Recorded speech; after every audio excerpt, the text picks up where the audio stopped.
Hello and welcome to Weekly Code, the show where I present you an algorithm that I have found online or I have produced myself, simply to encourage the practice of coding and producing new algorithms. Today I'm going to be presenting the middle square method in 2 iterations which came within 2 papers just last month or so.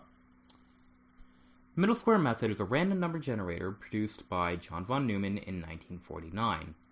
The other 2 are random number generators produced by Bernard Wadinsky that are iterations on John von Neumann's original work. Now what the middle square method is simply this. You input a seed, square the seed, that is multiply the seed by the seed, and then take out the middle. You then continue iterating until you simply repeat the loop. Or until you repeat the number in which it cancels out, which makes this extremely unreliable, but it is what it is.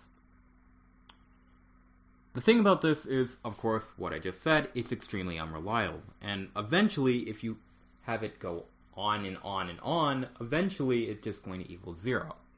You can see I produced this in this function here.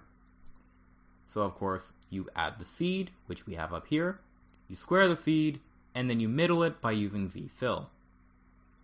You then return the number. I can demonstrate it here. I'll explain the seeds in a moment on what the seeds actually are, because it is important.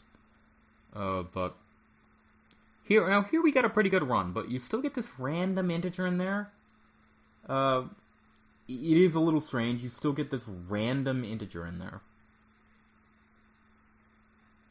Now that bumps the standard deviation up quite a bit, but typically now I've noticed that as you increase the seed size, you get this longer integer much more often. But if you keep it down to maybe about 4 or 4 integers, then it works a little bit better. I would say to remove this, but the fact of the matter is, it doesn't matter what the seed is. If I keep running this over and over and over again, eventually, you're going to see it's not going to go that long. It's just going to cut off itself. If I keep running this and running this, please work. Why are you not doing this? Okay. Eventually, you will see it, but yeah, it's not going to do it, just my luck. But, yeah. It will eventually show up that this does not go to this length every time. It is not reliable, and it does cancel. And you can see the unreliabilities. You see, this doesn't even go to 4 integers.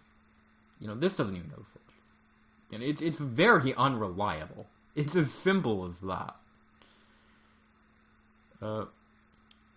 Now I move on to the middle square while sequence, which comes from this paper here in March 22nd, 2022. I will link that in the description below. By Bernard Wadinsky, of course, the middle square while sequence. Now what this does is this simply adds a while sequence to the loop. Now if you look back at the code here, you can of course see that I have used the CPython library to get the C types. Why I've done that is because the function that is given follows a certain sequence or a certain function that you've probably already immediately seen. But going down, we simply square the value. We take the while sequence, add the seed. We're going to do that with every loop. And then you simply add it to the x value.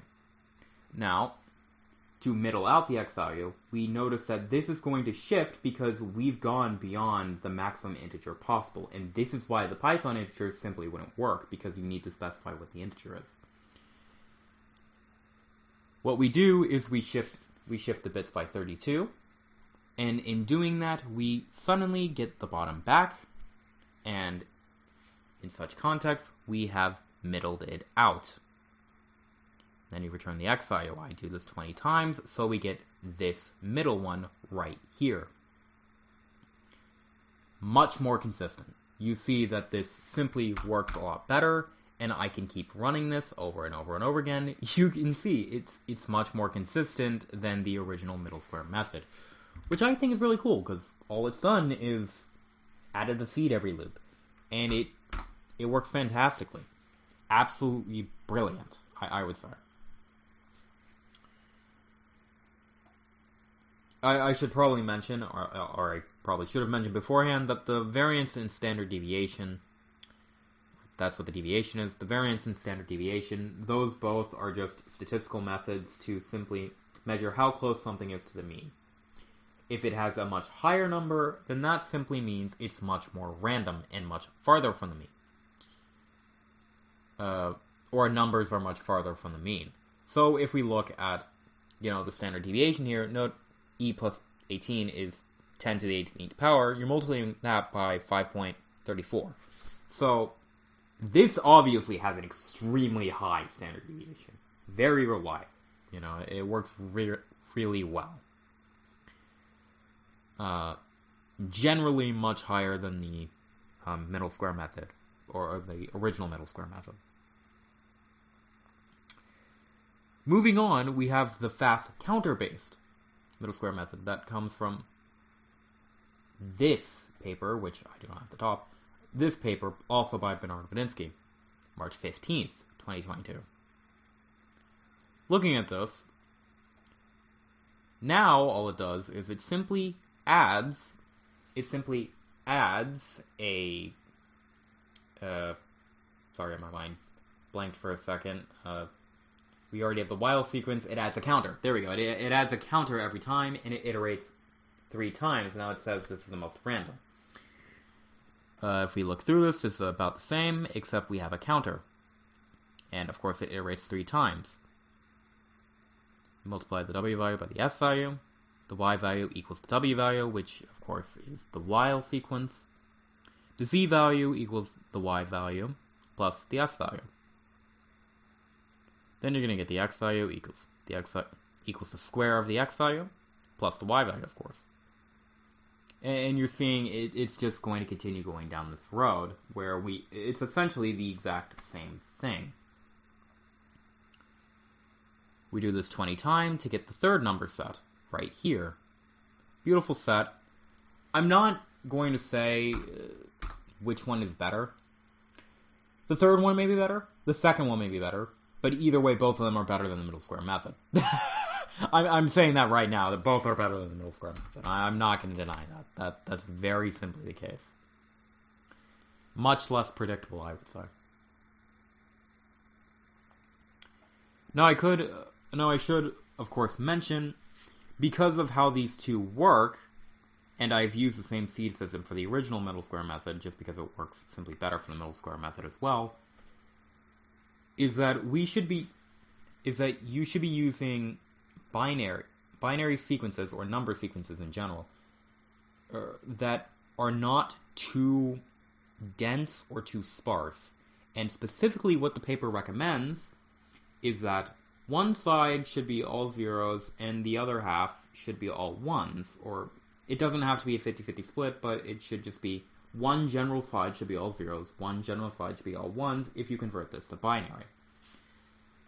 Now, they did give us a formula to find perfected seeds for these, but I decided not to write that into Python just because all it did was it used the middle square while sequence, and it simply just found integers that did that and randomized it using the middle square while sequence. It wasn't worth putting in. But they did also give us a very long list of seeds that we can simply compile in, which I have been using. Now, what I use on the main file is I simply call to time, get 3 integers from the end of the time since the epoch, which comes with the time function. I should show you that over here. So here you get the t-string, you get the time, which is just a long string of numbers since the epoch, which I believe is the time since the 1st of January 1999 or 2000. I could be wrong in that, but I'm fairly certain that's what it is. You simply get the t-string, get the back 4 numbers. I removed this one. This was for a misconception I had earlier. I just forgot to refresh the page. You simply get the set. I've changed the seed to match the others. I just need to refresh the page. I'm not going to do that. Not worth it. And you simply see I get the 20 values from the middle square while set and the middle square general set. I print them, and of course I create a plot. Back to the seeds, I simply copied about 1,000 lines directly from that seed file and simply use them, as I've said. That should do it for this week. I personally thought that was a really cool algorithm to see, especially seeing with the standard deviation variance and comparing them and finding how much better it is just by simply adding a few numbers or just shifting how things are done every loop, even just a simple little thing, And one, it simply just added the seed over and over, and in the second one, it simply just added a counter to it. It's so different, it's fascinating. Of course, I have social medias. I have a Discord and I have a Twitter. You can also subscribe on YouTube. I have my GitHub, of course. And if you want, you can donate. I have Patreon and Ko-Fi. Thanks for watching.